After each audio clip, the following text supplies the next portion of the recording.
14 सितंबर की सुबह 9:30 बजे की हाथरस की दर्दनाक घटना। हाथरस के चंपा थाना क्षेत्र के गांव बुलगड़ी में रहने वाली एक युवती रोज की तरह अपनी मां के साथ चारा काटने खेत में गई थी। कुछ ही देर बाद जब वो मां से हटकर दूसरी जगह चारा काटने लगी, तभी उसी वक्त उसी गांव के रहने वाले 4 दबंग युवक आए और उन्होंने दुपट्टा से खींचकर इस 19 साल की लड़की के साथ मुंह काला किया, जबरदस्ती की, जिसके बाद उन्होंने उसके साथ में जबरदस्ती करते वक्त उसकी जबान काट दी गई और उसकी रीढ़ की हड्डी भी तोड़ दी। उसने सफदरजंग अस्पताल में अपना दम तोड़ दिया और उसके साथ जो बर्बरता हुई, उसकी अंतोगत्वा मौत हो गई, लेकिन उसके साथ जो बर्बरता हुई, जिस बर्बरता पूर्वक उसका रेप हुआ, 4 लोगों ने गैंग रेप किया, उसकी पीठ पर जख्मों के निशान थे, उसकी रीढ़ की हड्डी तोड़ी गई, उसकी जीभ काट दी गई और वो 12 दिन तक, इसको कहते हैं अदम्य साहस, और इतनी जीने की जिजीविषा थी कि वो 12 दिन तक इशारों से बात करने की कोशिश करती रही। ये कहीं पर एक सभ्य समाज पर तो बहुत बड़ा धब्बा है ही, ये पाश्विक है। इस बर्बरता की जितनी भर्त्सना की जाए उतनी कम है, क्योंकि एक जानवर ही ऐसी चीजें कर सकता है। और बहुत बार उत्तर प्रदेश में कहा जाता है देर रात को घूम रही थी, ये हो रहा था, वो हो रहा था। वो देर रात को नहीं घूम रही थी, वो अपने मां और भाई के साथ खेत में घास काटने गई थी। भाई एक बोझा घास का लेके घर पे रखने गया, मां आगे घास काट रही थी और उसको पीछे से इन 4 लोगों ने खींचकर इतना जघन्य अपराध किया। और अब मैं आती हूं कि कितना बड़ा कलंक है ये उत्तर प्रदेश की सरकार पर। उसके साथ इतनी बर्बरता होती है, इतना पाश्विक व्यवहार होता है और 8 दिन तक पुलिस इस पर कोई कार्यवाही नहीं करती है, इस पर कोई गैंगरेप की धारा नहीं लिखी जाती है 8 दिन तक। 8 दिन के बाद जब थोड़ा बहुत लोकल मीडिया ने प्रेशर बनाया और लोगों ने बातचीत करना इसके बारे में शुरू किया, तो 8 दिन के बाद उत्तर प्रदेश की पुलिस ने इसमें एक मामला दर्ज किया। अब गैरतलब बात यह है कि इस बीच में उत्तर प्रदेश के मुख्यमंत्री योगी आदित्यनाथ के जो सलाहकार हैं, इंफॉर्मेशन एडवाइजर हैं, जो सूचना सलाहकार हैं, वो और आगरा की पुलिस ने इसको निरंतर फेक न्यूज बताया और ये आधिकारिक तौर पे बताया गया। इतना बस बता दीजिए सर, बस इतना सा मुझे बता दीजिए। मैं क्राइम ब्रांच में हूँ, कुछ और चल रहा है, मुझे आई डोंट नो। नहीं अभी मैं बाहर से हूँ। नहीं अभी आपने मुझे बोला कि नहीं बॉडी नहीं है, क्या है सर, बॉडी है कि नहीं है? मेरी ड्यूटी यहाँ पर है आप लोगों को इस बताने के लिए कि आप लोग आगे ना बढ़े। बस यहाँ पर आगे नहीं बढ़ रही हूँ, आप मुझे बता दीजिए क्या चल रहा है। आप इस बारे में डीएम साहब से पूछना आई है। डीएम साहब से आपकी बात हुई है? डीएम साहब से बात हुई है आपकी? डीएम साहब से बात हुई है आपकी? डीएम साहब से बात हुई है आपकी? डीएम साहब से बात हुई है आपकी? सर ये क्या चल रहा है? डीएम साहब से बात हुई है आपकी?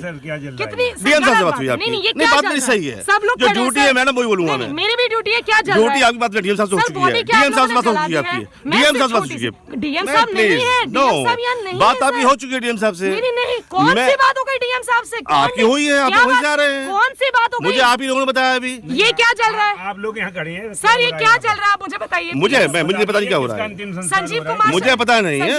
मैं क्राइम ब्रांच में इंस्पेक्टर हूँ, ऑफिस में अटैच हूँ। मैं थाने में नहीं हूँ, मैं लॉ एंड ऑर्डर में लगाया गया हूँ। ग्राउंड पे खड़े क्या चल रहा है सर? मेरी ड्यूटी लगाई गई है, मेरी गाँव में ड्यूटी लगाई गई है, कोई लॉ एंड ऑर्डर खराब ना हो यहाँ पर। बस मैं रिक्वेस्ट कर रहा हूँ, आप सुन ले मेरी बात एक बार। नहीं सर, मेरी ड्यूटी यहाँ लॉ एंड ऑर्डर के लिए है, आपके सवालों को जवाब देंगे नहीं है। अथॉरिटी है यहाँ पे बोलना। मेरी ड्यूटी ये नहीं जवाब दूंगा आपके सवालों को। सर आप बता सकते हैं, आप बता सकते हैं, कोई बता सकता है ये क्या चल रहा है? हाँ वो तो सर सब रिकॉर्ड हो रहा है, आप बिल्कुल टेंशन मत लें उस बात की। हाँ वो हम कर ही रहे हैं सर। सर मुझको बस ये बता दीजिए ये क्या अंदर है? नहीं जल रही है बॉडी। अरे तो I told you right? या 1 सेकंड, हटिए एक सेकंड, हटिए 1 मिनट। अब कर लिया ना आप लोगों ने जो करना है, हटिए एक बार। मैम मैं हाथरस के बुलगड़ी गांव में मौजूद है, जहां एक बहुत ही हॉरिफिक आपको कह सकते हैं, एक बहुत ही दर्दनीय घटना ने अंजाम लिया था करीब 15 दिन पहले। एक लड़की का यहाँ, उस लड़की ने जो बयान दिया है मजिस्ट्रेट को, जो पुलिस को, कि उनका गैंगरेप हुआ इस विलेज में और आज उस लड़की ने अपना दम तोड़ दिया दिल्ली के सफदरजंग अस्पताल में। ये एम्बुलेंस मेरे जो पीछे खड़ी है, इसमें लड़की की बॉडी को लाया गया। पिता और भाई थे। जो उनकी माताजी थी, उनका सिर्फ एक ही पुलिस से सिर्फ एक डिमांड थी कि आप एक आखिरी बार हमको अपनी लड़की को घर ले जाने दीजिए। जो लास्ट राइट्स होते हैं वो हमको परफॉर्म करने दीजिए। एक आखिरी बार हमें अपनी बेटी को छूने दीजिए, हमें हाथ लगाने दीजिए। हमारे सामने यूपी पुलिस ऑफिशियल्स और यूपी पुलिस ने पूरी फैमिली को अंदर बंद किया, अपने घर के अंदर बैरिकेड किया, डंडे लेकर सब पुलिस खड़े हो गए। और इस वक्त पे जो हम आपको दिखाने वाले हैं उससे दर्दनीय शायद ही परिवार के लिए कुछ और हो विजुअल। ये बॉडी जल रही है और पुलिस फोर्सफुली, इस वक्त पे करीब 3 बज रहा है रात का, और पुलिस फोर्सफुली बिना किसी परिवार के सदस्य की प्रेजेंस के बिना यहाँ पे बॉडी को लेकर आई और बॉडी को जला दिया। फैमिली की परमिशन के बिना, फैमिली प्रेजेंस के बिना लड़की की, हाथरस की जो रेप विक्टिम है, उनकी बॉडी को यहाँ लाया गया। और आप मेरे पीछे देख सकते हैं, मैं एक बार कैमरा पर्सन वकार को भी कहूंगी कि दिखाएं कि ये जो जल रहा है ये लड़की की बॉडी है। सिर्फ एक ही मांग थी फैमिली की, माता पिता की, कि एक बार चाहे 15 मिनट के लिए सही आप एक बार बॉडी को घर पे आने दें, हमको एक बार उनका आखिरी बार हमारी बेटी की शक्ल देखने दे, आखिरी बार हमारी बेटी को छूने दे। पुलिस ने नहीं उनकी बात मानी और अभी फोर्सफुली बॉडी को लाके आप देख सकते हैं बॉडी पीछे जल रही है। अर्नम गोस्वामी, अर्नम गोस्वामी, कहाँ है रे भड़वे? हाँ, कहाँ है तू दल्ले? कहाँ है तू? अब चिल्लाएगा नहीं? हाँ, नहीं चिल्लाएगा? हाथरस की बेटी मनीषा का बलात्कार होता है, दरिंदगी होती है उसके साथ। क्यों रे भड़वे? अर्नम गोस्वामी, कहाँ है तू? कहाँ छुप के बैठा है रे साले? आना मीडिया में, आ डिबेट करना। तेरी बेटी नहीं है ना? हाँ, तेरी बेटी के साथ कोई दरिंदगी नहीं हुई ना, इसलिए तुझे वो चोट नहीं लग रही है ना, फील नहीं हो रहा है ना? हाँ, कंगना के लिए तेरी आवाज उठती है ना? हाँ, और प्रधानमंत्री मोदी, कहाँ हो तुम? क्यों? कंगना तुम्हारी बेटी है क्या? सुरक्षा दी जा रही है उसको? एक छज्जा तोड़ने पर ये दलाल मीडिया बवाल मचा देती है। हाँ? और योगी आदित्यनाथ, कहाँ हो आप? कहाँ हो? जवाब दो, जवाब दो। देश की बेटी आपसे जवाब मांग रही है। कई दिनों से, महीनों से, सालों से सुरक्षा मांग रही है आपसे। अब सुरक्षित नहीं कर पा रहे हो? बेटी बचाओ, बेटी पढ़ाओ, ये नारा लेकर आए थे आप। हाँ, क्या कर रहे हो? नहीं संभल रहा है देश, नहीं संभल रही है बेटियों की इज्जत। उतर जाओ कुर्सी से, जाओ माला जपो। आप भगवा पहना है तो जाके पूजा करो। अरे शर्म आती है कि नहीं? इतनी दरिंदगी हो रही है।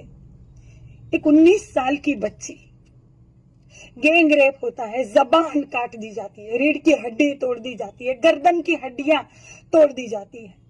इतनी दरिंदगी, और सरकार के कानों में जू तक नहीं रेंग रही। हाँ, स्मृति ईरानी, कहाँ है तू रे हथनी? कहाँ है तू स्मृति ईरानी? कहाँ है तू? महिलाओं के बात करने वाली। क्या भाजपा में बहुत सुख मिल गया तुझे? भूल गई बेटियों की तकलीफ? हथनी पर मगरमच्छ के आंसू रोने वाली स्मृति ईरानी, कहाँ तू छुप के बैठी है? हाँ, कहाँ है सब? भाजपा की जितनी महिलाएं नेत्री थी सब कहाँ है? कोई आगे नहीं आएगा। तुम सबकी बेटियां नहीं थी ना? कलेजे में वो तीर नहीं घुस रहा तुम्हारे? हाँ, और सब अंधभक्त गोबर साले भड़वे कहाँ है सब? हाँ, गोबर भक्त जो ये सरकार लाए, सरकार की जिम्मेदारी गोबर भक्तों की भी है। हाँ, अब दरिंदगी नहीं दिख रही है बेटियों के साथ। कलेजा कांप नहीं रहा है उनकी हालत देख कर। अरे वो गरीब है ना, तकलीफ नहीं होगी इनको। इनको सब रिश्वत मिलती है, सब भड़वे दल्ले जितने हैं, चाटुकार, सब पत्रकार मीडिया में हो हल्ला मचाते हैं। अर्नव गोस्वामी, आ साले तू मेरे सामने भड़वे आ। मुंबई सहारा न्यूज हमेशा से जन समस्याओं को उजागर कर रहा है, चाहे वो समस्या किसी भी तरह की हो। हम सरकारी विभाग और गृह विभाग और मुख्यमंत्री कार्यालय तक आपकी शिकायतें लगातार पहुंचा रहे हैं।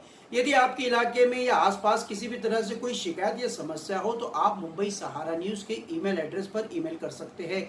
यदि आपके इलाके में या आसपास किसी भी तरह से कोई बड़ी और गंभीर समस्या हो तो आप हमारे व्हाट्सएप नंबर पर अपनी वीडियो भेज सकते हैं। हम आपकी भेजी गई वीडियो को प्राथमिकता से दिखाएंगे। तो आज की खबरों में फिलहाल इतना ही। कल भी नई ताज़ा और सटीक खबरों के साथ दोबारा हाजिर होते हैं। तब तक के लिए मुझे यानी मुबारक शेख को दीजिए इजाज़त। नमस्कार।